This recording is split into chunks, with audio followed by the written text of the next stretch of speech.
Guys, we're back to Project LT250R Part 2, and there's a couple things I did off camera that I'm going to show you real quick before we get started here, and then there's actually a couple things that I was going to touch up from the last video, things that I kind of just looked back on and was like, actually I should correct that information just a little bit. I'm new to this, it's my I don't know, third video I guess, and anyways, without further ado, let's get going.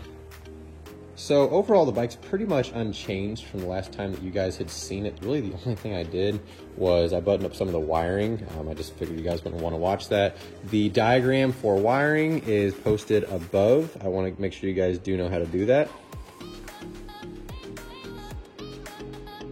And then on top of the wiring, I added my special little trick up my sleeve, little 90s trick up my sleeve with this bike to give it just the optimum amount of power, and that is, drumroll please, the Roost Boost. Yes, I installed the Roost Boost, and it is now going to give me an extra 2,000 horsepower. I am super pumped about that because this thing is just going to be the fastest bike in the world now.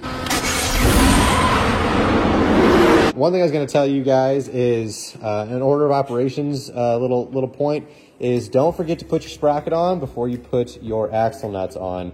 I've done this a ton of times in the past, didn't do it with this build because, you know, get a little better over time, but sprocket needs to go on before this axle nut. The inner diameter of this circle is not larger than the outer diameter of that nut. Another thing that I was going to touch up on from the last video, as I said, you cannot put the air box in from any side except out the back, and I was right in saying that, assuming that you have the engine in. If usually you put the engine in first, then you build around it, and when your order of operations, you always want to put the airbox in first before you put your swing arm linkage in. It just is a real pain in the butt when you have to undo all that because you forgot to put the airbox in. And the last little touch up from the last video, this is an extremely minor thing, but I'm OCD about these bikes. They're so awesome. I want to make sure I do as good of a job at putting them together, and now with the video is talking about them as I can. And one thing I was going to say is all my bolts are going that way, like I talked about, except this is a -1 swing arm. And so this brake stay mount is actually 1 inch that way, where if this was a standard length or a lengthened one, this brake stay would be back whatever amount. And so because it's up forward, this bolt couldn't clear going in this way, so I had to put it in that way. So that's one of my only swing arm linkage bolts that is going this way now. And other than that, yeah, the bike is pretty much unchanged. I'm really excited today that we can get a lot done. One thing I was going to mention too is that before I get started on any days of working, I always clean up my area. I don't know about you guys, but it really slows me down if my workspace is dirty and if I spend time looking for things, whereas it's counterintuitive. You think you have all your tools out that you'll need for the day, and so you just leave them out, they're all a mess, whatever. Well, what I found is usually putting things away and then bringing back out what you need actually helps you build bikes faster. That's just what I've learned. You guys can take it for what you want. So I'm excited. I had actually forgotten about this awesome accessory from Full Tilt Racing, Michael Steiner on Facebook, if you want to look it up. This is an extra radiator that mounts right around here. If you guys are on the Facebook forums on Facebook, which I highly recommend, that's where a lot of information is, you'll see a handful of bikes and you might have had questions like, what are these radiators about? Well, this is essentially a sand dunes mod. In the dunes, your bike is, you know, you're full throttle all the time in the dunes. Your engines are getting really, really hot. So this extra radiator is actually essential in the dunes. Other places, it's not the most essential thing if you're essentially not doing full out sand dune riding in hot temperatures. But this bike will end up being in the dunes at some point. It is going to be a motocross bike, but I'm going to install this as well because one, it just looks super trick, and ultimately it will get ridden in the sand. And I want to make sure that this beautiful Michael Steiner engine doesn't get overheated, just because that would be a really big loss. So one last thing before I get started. What are these bikes ultimately for? They're for riding. They're for, well, those bikes, it's questionable whether you should ride them or not. But overall, these bikes are for riding. What good is an awesome car if you don't even drive it? And I am just trying to get the word out as much as possible to all the Suzuki guys. The last weekend of September in Winoka, Oklahoma, Little Sahara Sand Dunes, the 250R Legends Tour is happening out there. The 250R Legends Tour, yes, is mainly a Honda 250R, TRX 250R event. There's gonna be a ton of red there, but it's not exclusive. Bring as many two-strokes as possible. If you guys have some Suzukis, bring them out there too. I'll be there. Project LT250R will be there. Project LT500R coming up will be there. And fingers crossed, we'll see if this gets done. It probably won't get done, but there's a chance that Project ProTrax JP LT250R LT500 hybrid is gonna get done. And if that goes, then you guys all need to be there. But it's a huge event. It's a great opportunity to get motivation behind your build. If you've got a build that's unfinished right now, start working on it now. Don't wait till later. I know September seems like it's a far time away, but trust me, building bikes takes a while. Getting parts right now is really slow. Just start now and be there at Winoka, Oklahoma. A lot of these bikes will be there. I don't know if we'll be able to fit all of the bikes on the trailer, but go out there and we'll ride and it'll be awesome. And yeah, it'll be super cool. So try to make it to the 250R Legends Tour. You can look it up on Facebook and get all the information there, reserve your campsites, all that kind of stuff. So yeah. All right, guys, let's get to it.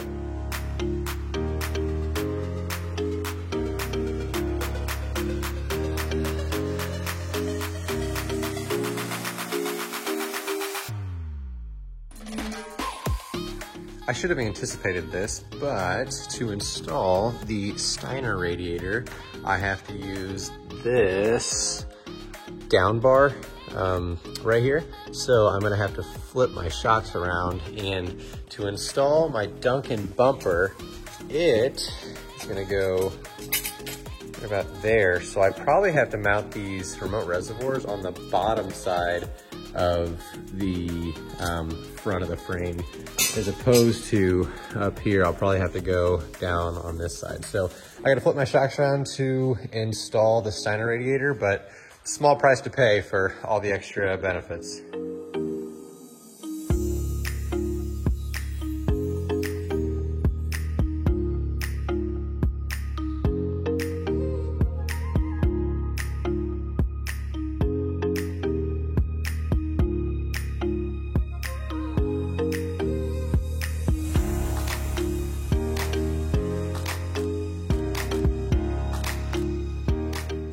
So I got it installed for the most part.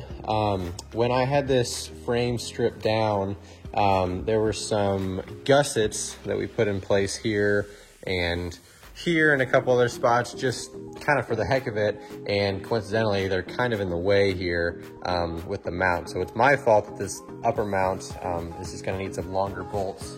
I'll take this little part of the clamp here and basically just get some longer bolts to run in there, but there's no problem there. I got the other two mounts mounted up pretty darn solid. This whole area is gonna be pretty clustered, so I really gotta make sure that things are spaced out and they won't hit each other. But I'm gonna keep going here, and I'm gonna probably try to take this white radiator hose off and see if between these two radiator hoses, see the Michael Steiner, the full tilt second radiator kit comes with, you can see these hoses, which is awesome. I'm gonna see if I can try to use this white hose and see, I'll take this hose off and this hose off and put them together and see if together I have enough length with the white one to basically recreate this one and this one with the white one. If I can't, not a big deal. I'll definitely make this section white just because that's what you can actually see. If what goes through there is black, that's not the end of the world at all. I do really like these white radiator hoses. I think they just really make the whole bike pop, and it just goes with the whole white theme that they had back in 1992. But yeah, I'm gonna keep going there. I flipped these shocks around. I actually had to swap sides and swap rotation of them. So the remote reservoirs are now mounted up here, And I'm hoping this is also gonna be an area that's pretty cluttered. This Duncan bumper is going to go right through there. So I'm actually gonna have to loosen up the remote reservoirs, slide this through there, and then bolt it up.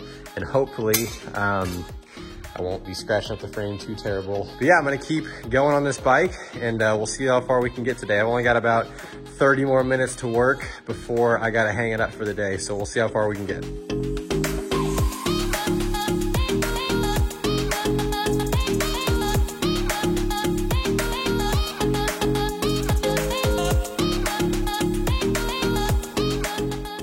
As you can see, I probably won't have enough hose just in the white hose to make up for both of the hoses. So I'll probably cut this white hose down to just be this section. I might still try to test fit the remaining section, but I'll probably go with the black one, and that's not a big deal.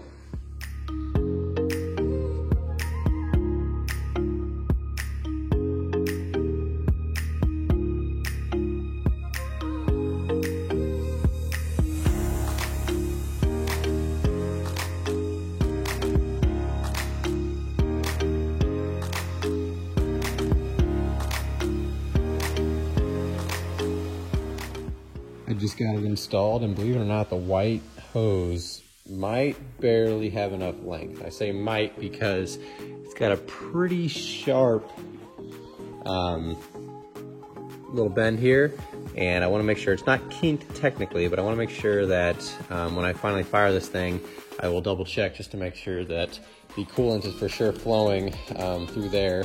And if that all works, then I'll use this white hose. If it's too much strain, then I will go with a longer hose that has a less gradual incline. But yeah, it's looking really good. It looks like a water park over there or something with all the tiny little tubes and stuff going all over the place. Looks pretty freaking cool though.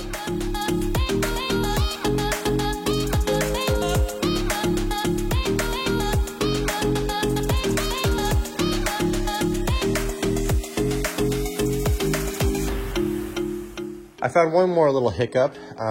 This bolts and brake stay bracket are really close. There's really no space in between here. And this brake hose actually needs to go between this bracket and between the brake stay bracket. So I've got to back this bolt out and then slip that in there. And then we'll be good to go. I'll run the bolt back. One more thing. These are the bolts. This is the 12 millimeter factory bolt that holds the brake caliper onto the, I think this is also called the brake stay. I keep calling this rod that goes right there, the brake stay.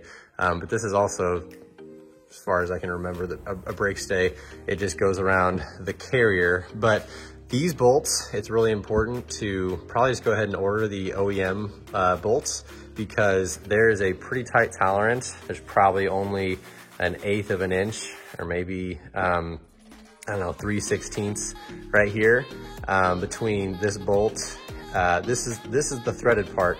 That thin little piece of stamped metal where my finger's touching is the threaded part. So the bolt has to be long enough to go into the threads and fill up all of the threads, but not so long that it goes out and then touches your brake rotor. So it's just probably a good idea to get the factory bolts for this. I'll put a link on the screen.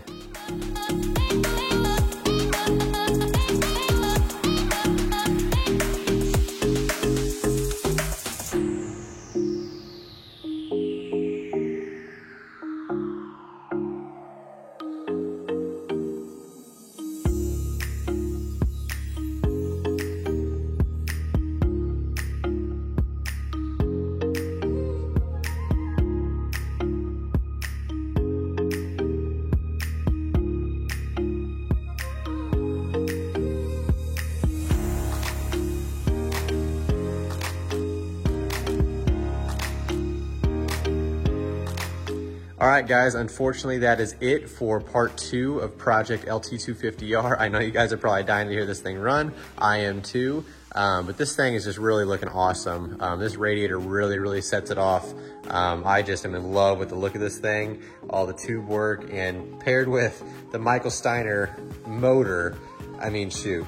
this is like the Michael Steiner kit on this thing, and gosh, it looks incredible.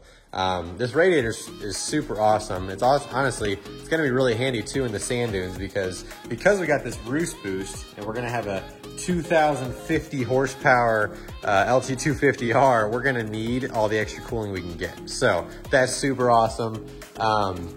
This thing is really coming along. I still can't get over just staring at it here with the awesome backdrop of all the other bikes.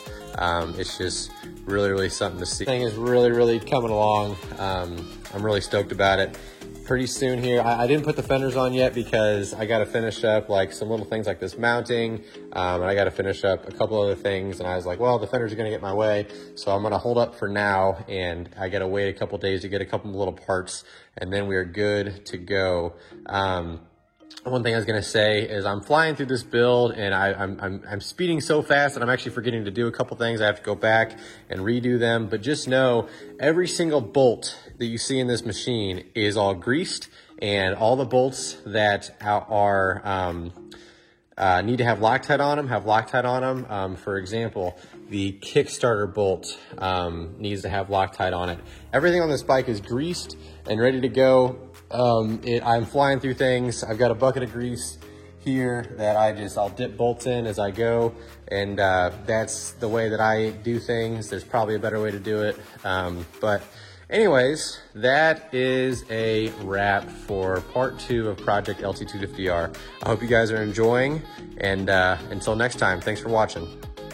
When you're mounting the head stay, don't tighten all these bolts, the bottom mount, the bottom bolt, the engine mount bolts over here with these brackets, because you probably will need to lift the motor slightly to get this head stay mount to line up.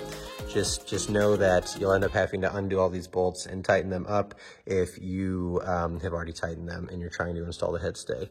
Ask me how I know.